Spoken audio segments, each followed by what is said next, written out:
Podemos então nos sentar. Boa tarde, gente. Boa tarde.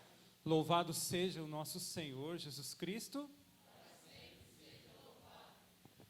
Bom, então eu sou também o Marcos. A diferença é que o meu tem S no final e o Marco Antônio não tinha. Sou de São José do Rio Preto também, tenho 43 anos, sou casado, músico de profissão e músico também trabalha, tá? E sou estudante de psicologia, estou indo agora para o último ano de psicologia, 5º ano. Essa ciência maravilhosa de Deus, que eu sou apaixonado por psicologia. Pensa num cara obcecado assim pela psicologia. E eu quero dar alguns avisos para vocês que vão para a universidade, estão a caminho, e para quem não sente chamado para a universidade, tudo bem, tá? Não tem problema, se Deus te chama a outras coisas, mas é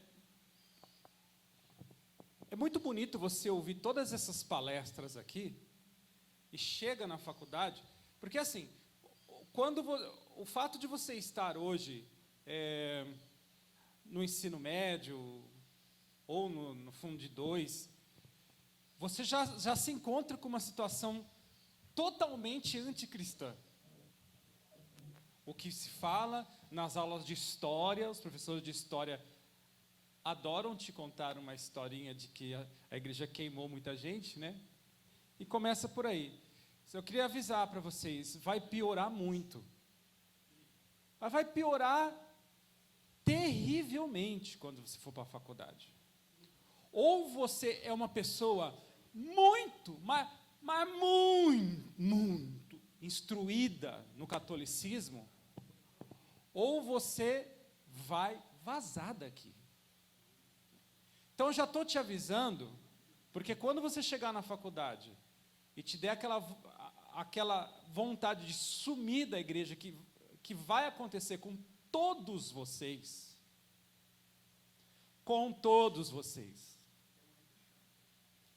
vocês se lembrem do que eu estou falando, tá bom? A psicologia que eu estudo, por exemplo, ela é usada como uma faca de 2 legumes, né? Corta para os dois, a psicologia ela corta para os 2 lados. Se você quiser usar a psicologia para acabar com a igreja, você usa. E fala que padre é um bando de gente reprimida, que reprimiu a sua sexualidade para virar padre, e aí vai buscar lá em Freud as explicações, aí vão enfiar isso na cabeça de vocês. Tá? Agora, você também vai encontrar, só que aí você vai ter que procurar muito. Você vai poder usar a psicologia também para defender a sua fé e embasar cientificamente 100% do que a igreja prega. E é isso que eu vou falar agora com vocês aqui. Tá bom? Porque na universidade vão usar a ciência sempre contra a igreja, sempre. E sim, a ciência também pode atestar que tudo que foi dito aqui, e tudo que será dito aqui, tudo tem fundamento. Tem muito fundamento. Tá? Deus seja louvado. Quando eu estava tratando de depressão, e eu fui encaminhado a um psiquiatra de mais de 80 anos de idade, e aquele homem não só foi um psiquiatra, e eu até hoje, primeiro eu não sei se ele está vivo, não sei, tem mais de 80 anos, há 10 anos quando eu procurei ele, já tinha 80 anos, então não sei, né? Não quero dizer besteira aqui.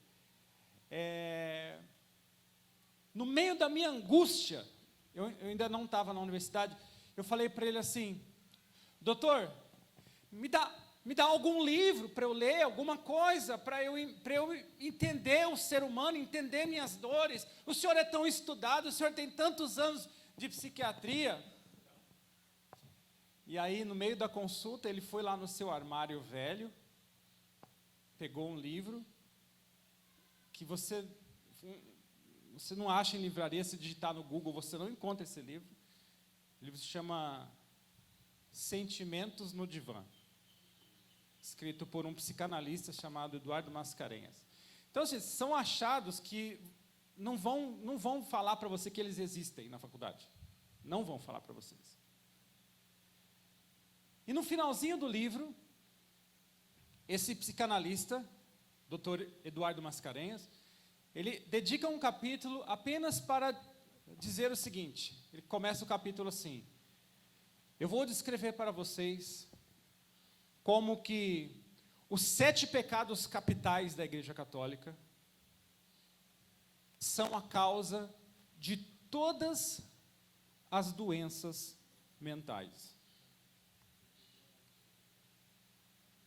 Ou seja, quem se entrega a esses pecados fatalmente adoece mentalmente. O que são os 7 pecados capitais? Quem fez catequese se lembra mais ou menos aí. Fala alguns aí. Luxúria, gula, preguiça, ira. Essa galerinha aí, né? Então veja. O que são os 7 pecados capitais? Os 7 pecados capitais são os pecados que geram todos os outros milhares. Então, por exemplo, assim como são as capitais do nosso país, né? Um dos pecados capitais, por exemplo, é a ira, raiva. Quantos pecados a pessoa pode cometer com raiva? Quantos?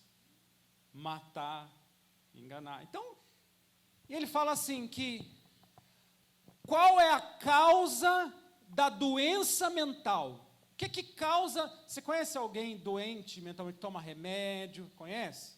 E está aumentando, né? Eu não sei se eu fico feliz ou triste com isso, porque é a minha profissão no futuro. Mas ele fala assim, o que causa depressão, síndrome do pânico, suicídio?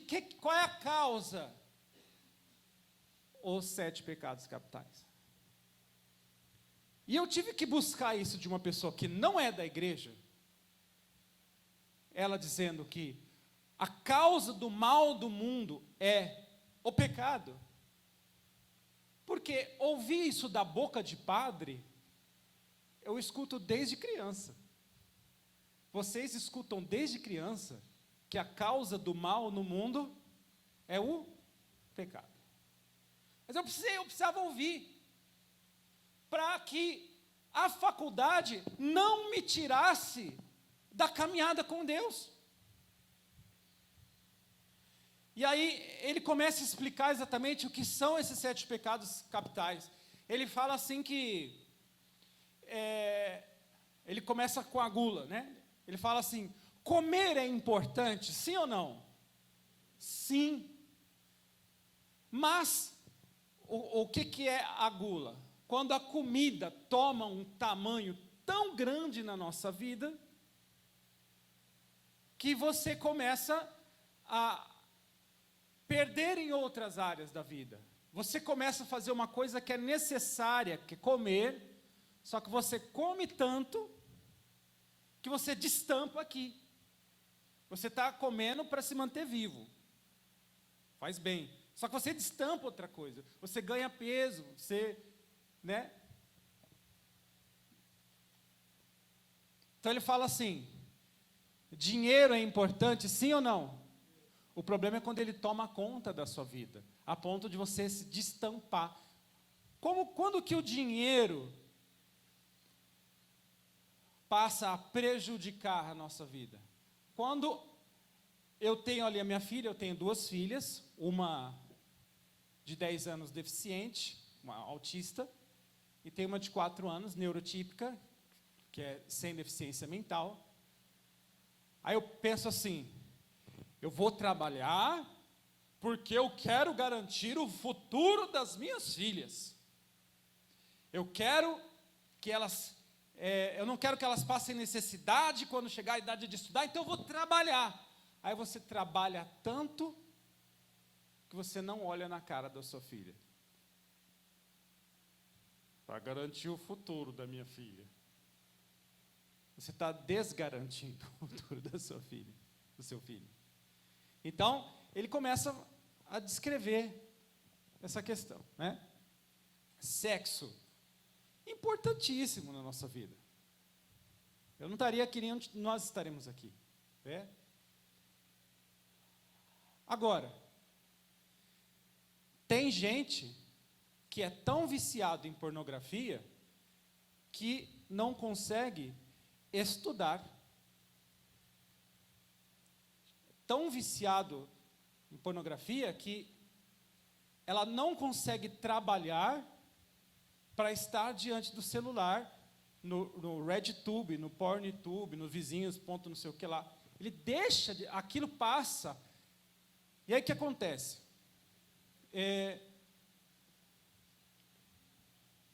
Aquela pessoa, ela começa a se afundar na pornografia,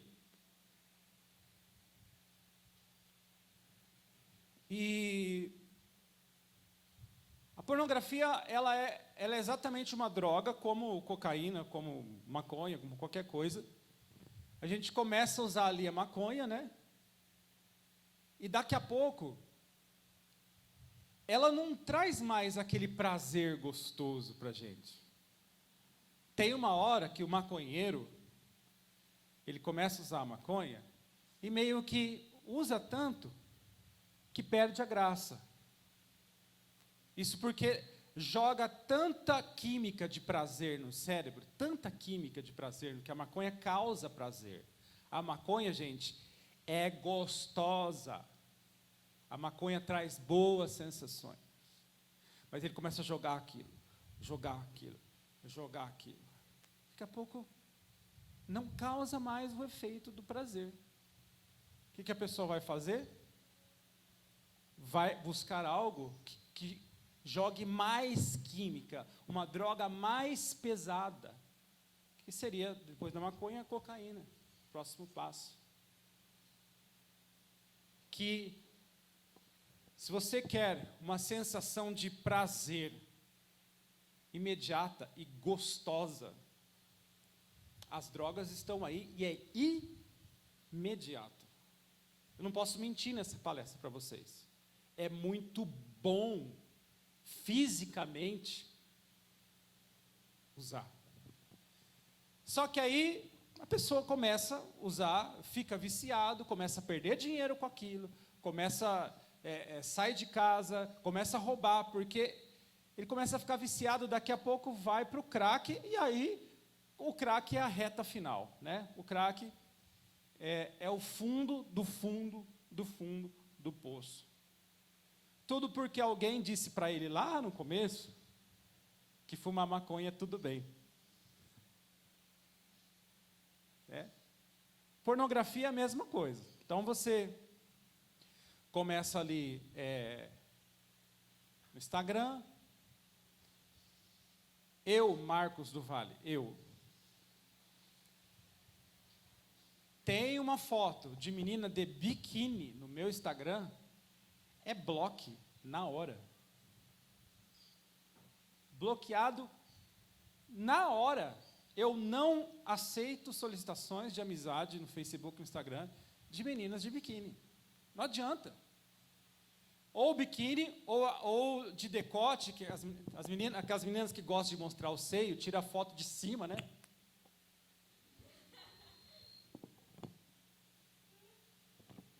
Ah, mas se essa é a foto do perfil, você não vai me ver nunca. Você não vai ser meu amigo no Facebook, nem no Instagram, né?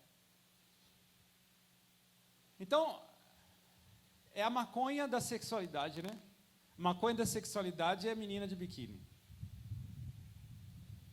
Daqui a pouco eu vou para os filmes, e daqui a pouco uma cena de pornografia, onde tem ali o homem transando com uma mulher, daqui a pouco isso não tem uma graça para você. Homem com mulher, papai e mamãe. Né? Posição papai e mamãe, perdeu a graça, não tem. Né? Aí você vai piorando. Você vai achando 3 mulheres com um homem, 2 homens e 5 mulheres. Daqui a pouco, mulher com animal. E procura que tem, viu, gente? Procura na internet, que é melhor não procure. Não procure, porque você vai achar. Você vai achar explicitamente. Por isso, quem é pai aqui, muito cuidado, porque está fácil achar. Daqui a pouco, uma criancinha, por que não, né? Criança. Lá se vamos nós. Nasceu mais um pedófilo. Por quê? Porque curtia menina de biquíni no Instagram. Vocês não podem, rapazes, vocês não podem negar, vocês são sexuados, como eu. Vocês não estão imunes a chegar nesse ponto que eu estou falando. Ninguém de vocês que está aqui, nem se o padre tivesse, que o padre não está imune. Ninguém está imune. E o que é pior na questão da pornografia é que a pessoa chega num ponto, porque a pornografia ela é um prazer fácil, um sexo fácil. E tem uma revista Veja de outubro de 2016,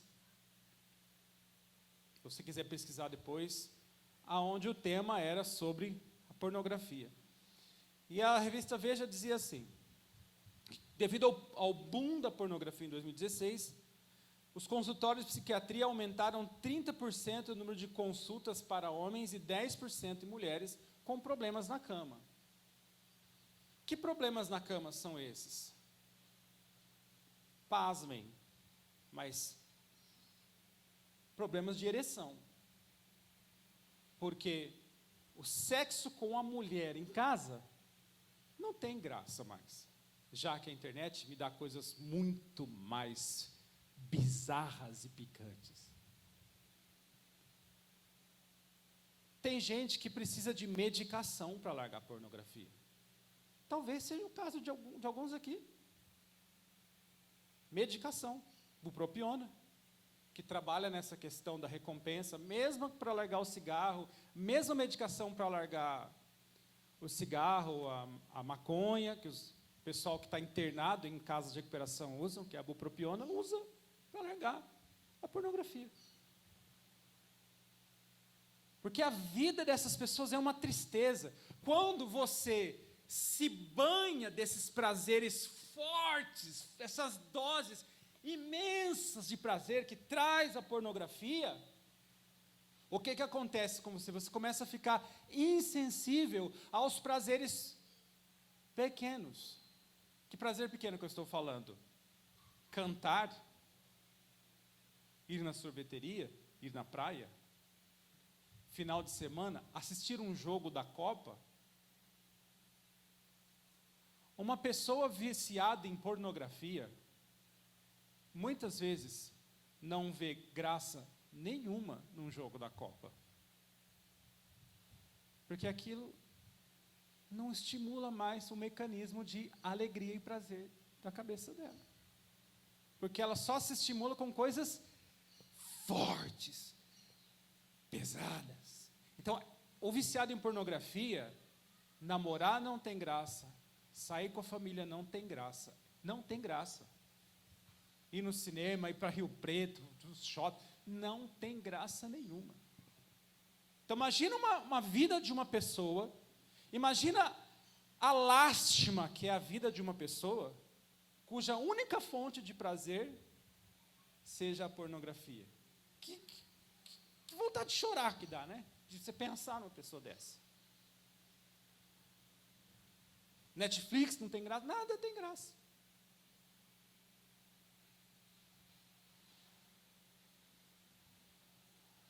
Vamos continuar.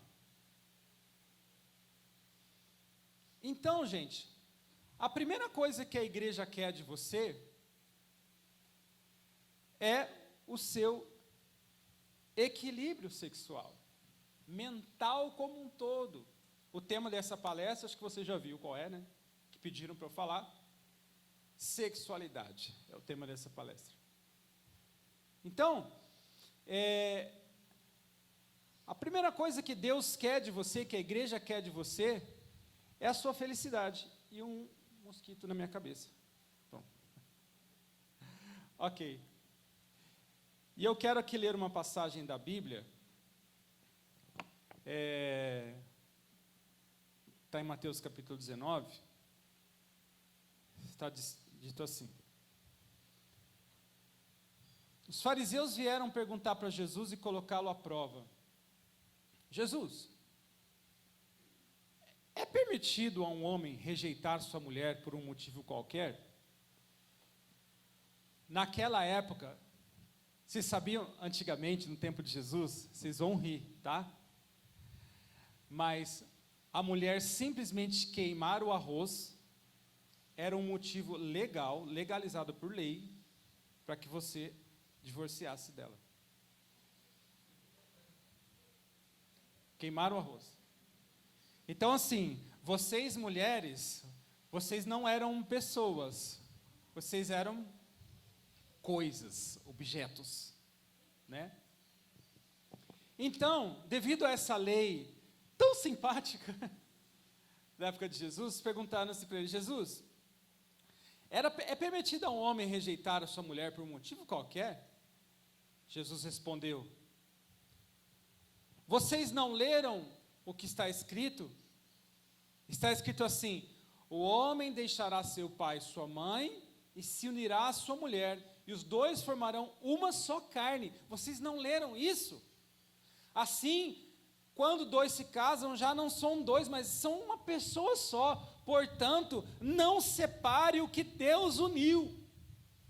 Olha a resposta que Jesus deu: que não se separe o que Deus uniu. Jesus era a favor dessa lei? Não, né? Vamos continuar. Então rebateram Jesus dizendo: mas Moisés, no Antigo Testamento, permitia o documento de divórcio. Jesus respondeu: Moisés permitia por causa da dureza do coração das pessoas. Mas no começo não foi assim. Ora, eu vos declaro, todo aquele que rejeita sua mulher, exceto no caso de matrimônio falso, e casa com uma outra, comete adultério. Palavra da salvação. Então Jesus não era muito a favor. E ele fala assim, que Moisés emitia cartas de divórcio por causa da dureza do coração das pessoas. Mas no princípio não era assim. Que princípio? Nos planos de Deus. Gente, no princípio, nada que você sofreu pela sua vida afetiva até hoje, todo chifre, toda traição, toda dor, toda lágrima que vocês, tão jovens, já sofreram na vida afetiva de vocês, no princípio, nos planos de Deus, não era para ter sido desse jeito.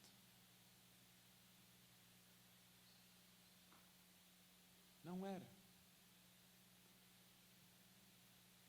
Como que era? Como que era no começo? Como que era o relacionamento de homem e mulher, como Deus sonhou? Vocês sabiam que Deus tem um sonho para a sua vida afetiva? Deus tem um sonho para o seu casamento. Como vai ser? Com quem vai ser? Deus tem esse sonho. Então, vamos lá. João Paulo II, Papa falecido, João Paulo II, ele interpreta esse versículo usando a passagem de Adão e Eva. vamos falar um pouco dessa passagem. O que é que vocês sabem sobre a passagem de Adão e Eva? Que eles estavam ali num lugar. Que lugar que era esse, gente? Oi? Jardim do Éden. Eles usavam roupas? Não. Por que será que eles... Isso aqui, gente, o autor do livro do Gênesis, quem escreveu a história de Adão e Eva, eu não sei se ele quis dizer isso tudo, tá? Mas João Paulo II viajou em cima dessa história. Ele falou assim: por que Adão e Eva andavam pelados? Porque a mente humana era tão limpa, que ver uma pessoa sem roupa do sexo oposto não causava vontade de usar a outra pessoa. Eu só estou aqui de roupas hoje, usando roupas, por medo que o meu corpo não seja visto corretamente pelos olhos de vocês.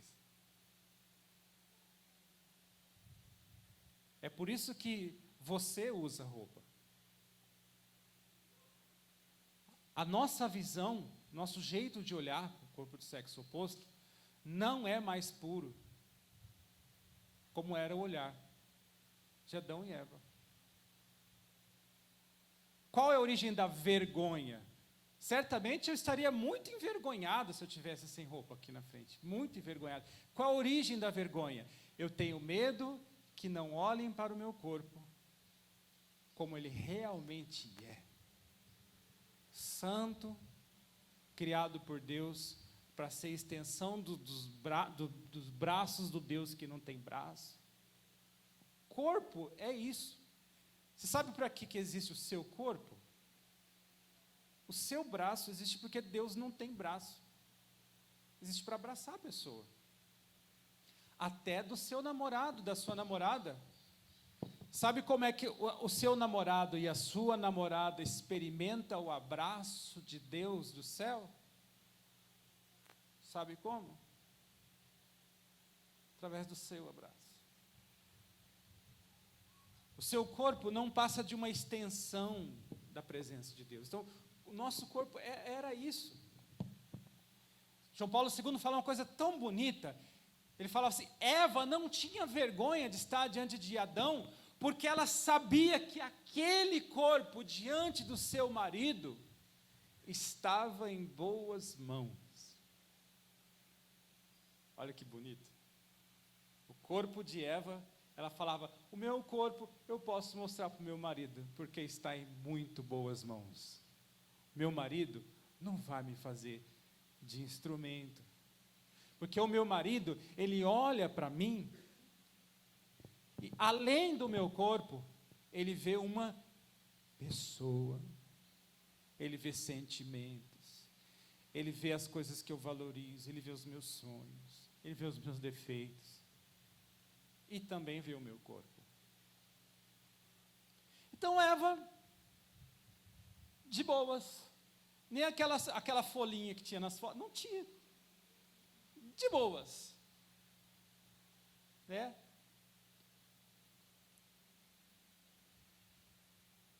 Acontece que a Bíblia usa a serpente como uma simbologia. Gente, essa cobra, fique bem claro, gente, essa cobra não apareceu. Ficou claro? Essa serpente, ela não apareceu. Ela é uma simbologia da maldade humana. João Paulo II vai dizer assim: teve um certo momento da nossa história que a gente passou a olhar para o corpo do outro, e desculpa o termo que eu vou usar aqui, gente, desculpa o termo, e foda-se o que o outro pensa, foda-se o que ele quer da vida, eu quero você, eu quero seu corpo, eu quero seu par de seios, eu quero sua bunda, que se dane se você quer ou não, que se dane se eu vou te fazer feliz ou não, eu quero. Houve um momento, o momento que a serpente, o mal, entra na humanidade, nós passamos a olhar uns para os outros e dane-se o que o outro sente. Dane-se o que o outro pensa. Eu quero que você resolva os meus problemas. Eu quero que você resolva as minhas carências, desculpa o meu tesão. Eu quero agora. Igual minha filha de 4 anos. No meio do jogo da Copa, pai, eu quero comprar chocolate. Ela falou isso mesmo, no meio do jogo da Copa. Filha, não tem uma loja aberta agora de chocolate. No meio do jogo, mas eu quero. É assim, né? Vocês vão ter filho ainda, alguns, né? Criança está nem aí para a realidade. Eu quero me saciar. E aí, gente, a maldade entrando no mundo, aconteceu o que aconteceu. Os casamentos viraram as desgraças que viraram, né?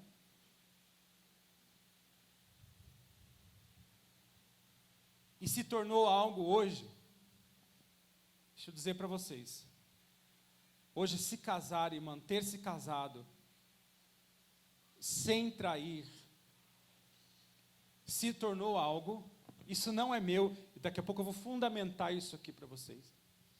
Com a entrada da maldade humana, um casamento, que fique isso bem claro para vocês, se tornou algo humanamente, manter um casamento, 25 anos, 40 anos, se tornou algo humanamente insustentável. Vocês que querem se casar, deixa eu avisar vocês.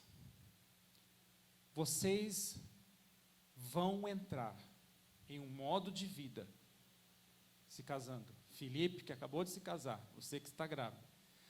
Vocês estão entrando em um tipo de vida humanamente insustentável. Marquinhos, fundamenta isso, pelo amor de Deus, que eu agora fiquei preocupado. Humane Vitae, parágrafo 25. Presta atenção. O Humane Vitae é um documento da década de 60, fala sobre casamento, tá? Década de 60.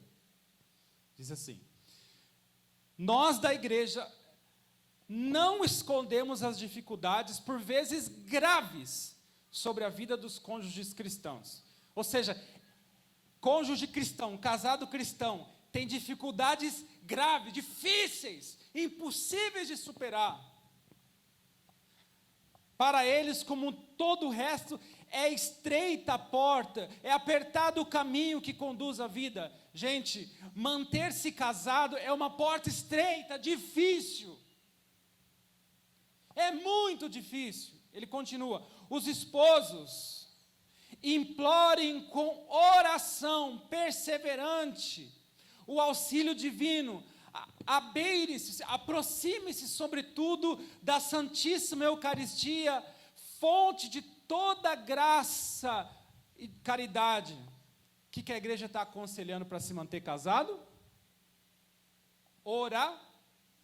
E eu cá, você não vai ficar casado quando você se casar. Você não vai ficar casado sem oração e sem Eucaristia. Ficou claro, gente? Vocês não vão ficar casados. E se porventura, o documento continua, e se porventura o pecado vier a vencê-los, o pecado do chifre, da pornografia, da separação, né? E se porventura o pecado vier a vencê-los, não desanimem, mas recorram com perseverança humilde à misericórdia divina, que é dada no sacramento da confissão. Parágrafo 25 do Humane Vitae. Então, se vocês que estão, por que não falar namorando, né? Muitos aqui nem namoram, então vamos regredir um pouquinho. Vocês que namoram, se cair, vão com humildade à misericórdia divina que é dada no sacramento da confissão. Procurem o padre para se confessar e comecem de novo. Sem vida espiritual não existe esse sonho que você tem na sua cabeça, pônei, de que o casamento é perfeito. Sem vida espiritual não existe.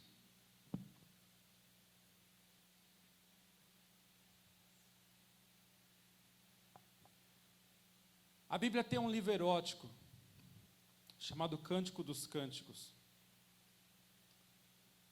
É erótico. Procura na sua Bíblia o livro do Cântico dos Cânticos. O livro do Cântico dos Cânticos, se você pegar a Bíblia, é um livro de poemas de amor. Poemas de pessoas apaixonadas. Ó, minha bela, ó, linda, te procuro pela noite, sei o quê. É muito legal o livro. Os teus seios são lindos, o teu pescoço é não sei o que lá, não sei o que lá. Na Bíblia. Depois você procura. Cântico dos Cânticos, o livro inteiro. E tem alguns detalhes. Que quando, no livro Cântico dos Cânticos, quando os amados se referem um ao outro, o homem fala para a mulher, dos seios dela, do pescoço, tal. Na hora que ele fala assim, os teus seios, ó minha irmã. Irmã? Por quê? Eu não estou falando aqui, gente, que você vai chamar seu namorado de irmão. Tá? Mas o que João Paulo II fala desse livro? Ele traz uma lição. Você não precisa chamar o seu namorado, a sua namorada de irmão. Mas não esquecer nunca que ela é a sua irmã.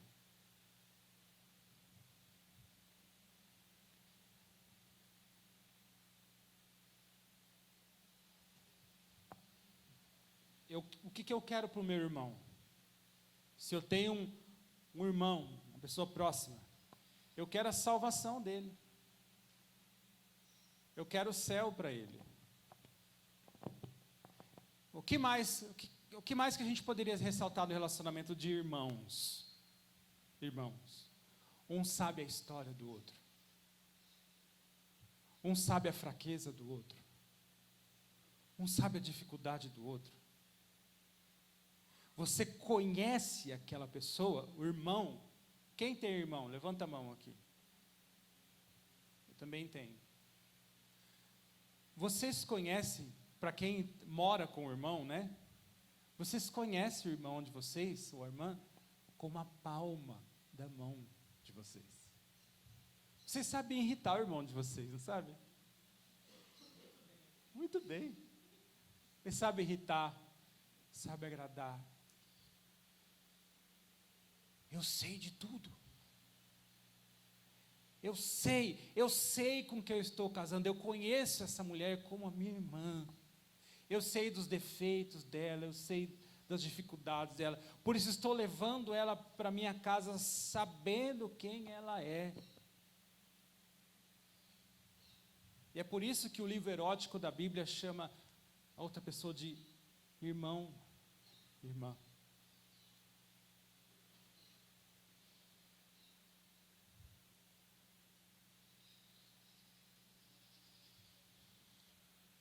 Por isso, gente, a igreja tem o sexo como um erro, um plano B? Jamais. A igreja, ela pega a relação sexual e põe num pedestal, assim. É só vocês estudarem a doutrina que vocês vão entender. A igreja católica, ela pega a relação sexual, assim, ela chega a comparar, gente, ela fala assim, que como Jesus deu a vida pela igreja, e no momento de maior prova de amor do mundo de Jesus pela igreja foi o que, gente? Qual foi a maior prova de amor do mundo de Jesus por nós? A cruz. Jesus sobe naquele madeiro e ali dá a sua vida. Ele sobe pelado. Aquele paninho que tem no crucifixo da igreja não existiu. Jesus subiu pelado na cruz e sobe naquele madeiro e ali dá a sua vida por nós. A doutrina da Igreja Católica diz assim: a maior demonstração de amor de um homem para uma mulher é quando eles nus, sem roupa. Assim como Jesus subiu na cruz, quando eles sobem na cama e ali se entregam como Jesus se entregou pela igreja. Estudem Teologia do Corpo, João Paulo II. Essa palestra sendo gravada. As coisas que eu estou dizendo aqui, desses 6 pesquisas na internet depois.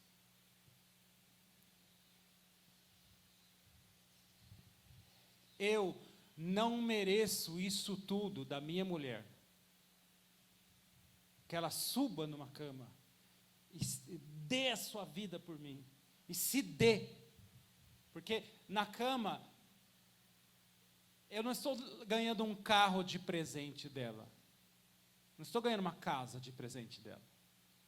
Na cama eu estou ganhando ela inteira de presente. Eu preciso fazer por merecer.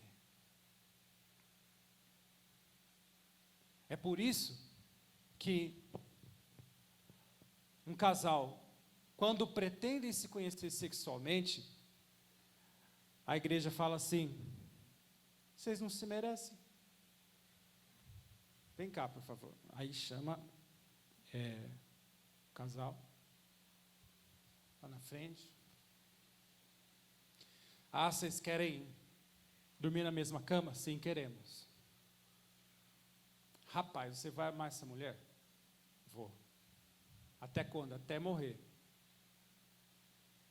Ah, não, mas você não vai dizer só para mim, não. Eu quero que você quero trazer testemunhas para você prometer isso diante das pessoas que ela mais gosta.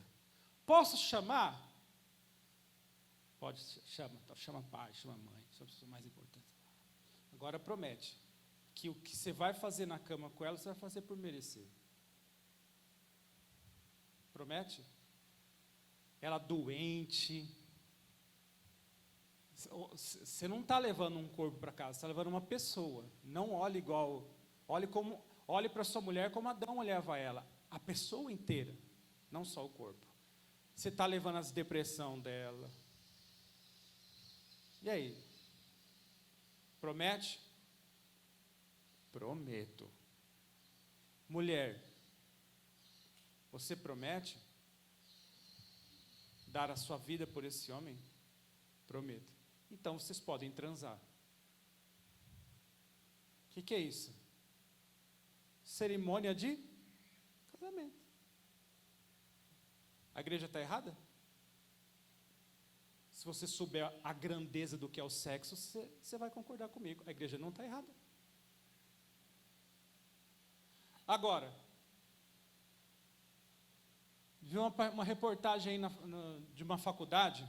Um rapaz pegou um monte de mina da faculdade e pregou um cartaz na parede do pátio. O nome das meninas. Fato real. Ele pegou um monte de menina, escreveu o nome. Fulana, tem a teta preta. Fulano, é uma verdadeira selva amazônica.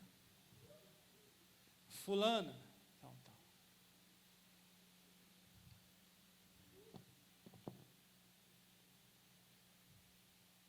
Essas meninas não têm o menor direito de reclamar. Porque o rapaz não prometeu nada para elas. Nada. Vocês, combinado não sai caro. Ah, porque a gente era tão unidos. Eu mandei um nude para ele. E agora ele pegou esse nude e jogou na rede. Eu estou me sentindo um lixo. Onde já se viu? Ele não te prometeu nada.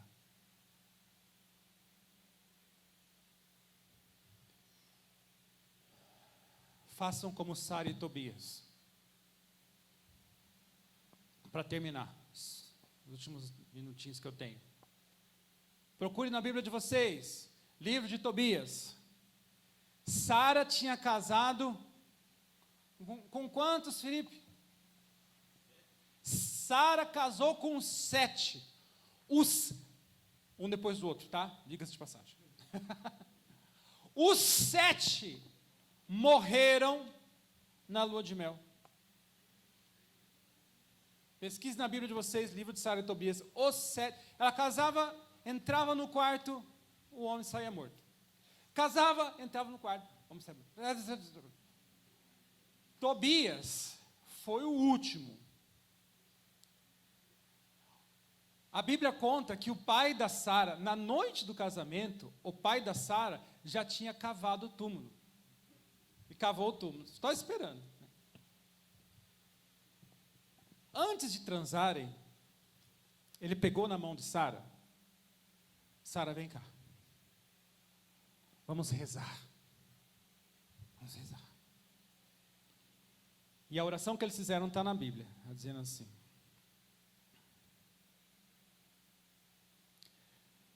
sabeis, Senhor, que não é só para satisfazer a minha paixão que eu recebo essa mulher como minha esposa. Eu quero suscitar com ela uma posteridade, pela qual o vosso nome será eternamente bendito.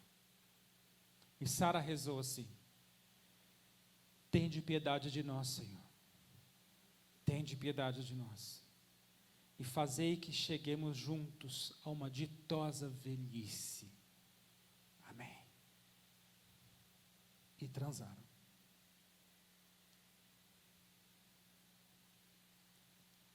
Transaram. Todo mundo esperando ele sair do quarto. Ou não sair, né?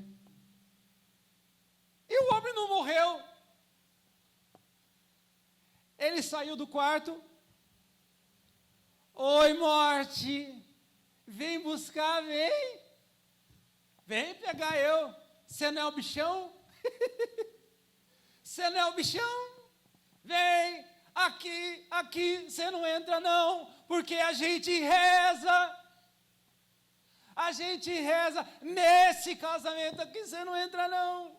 E tirou sarro e zombou da morte. Livro de Tobias na sua Bíblia. Assista a palestra, pesquisa depois. É isso, gente. É isso. A igreja não quer atrapalhar os sonhos de vocês. Amém, gente? Não larguem a igreja, nem que o professor que você mais paga pau acabar com a igreja. Não faça isso. É cavar a própria sepultura. Você ter um namoro sem Deus e um casamento sem Deus. É entrar num modo de vida insustentável. Não faça isso. Amém? Vamos pedir que Deus faça a vontade dEle. Reze comigo. Pai nosso, que estais no céu, santificado seja o vosso nome. Venha a nós o vosso reino. Seja feita a vossa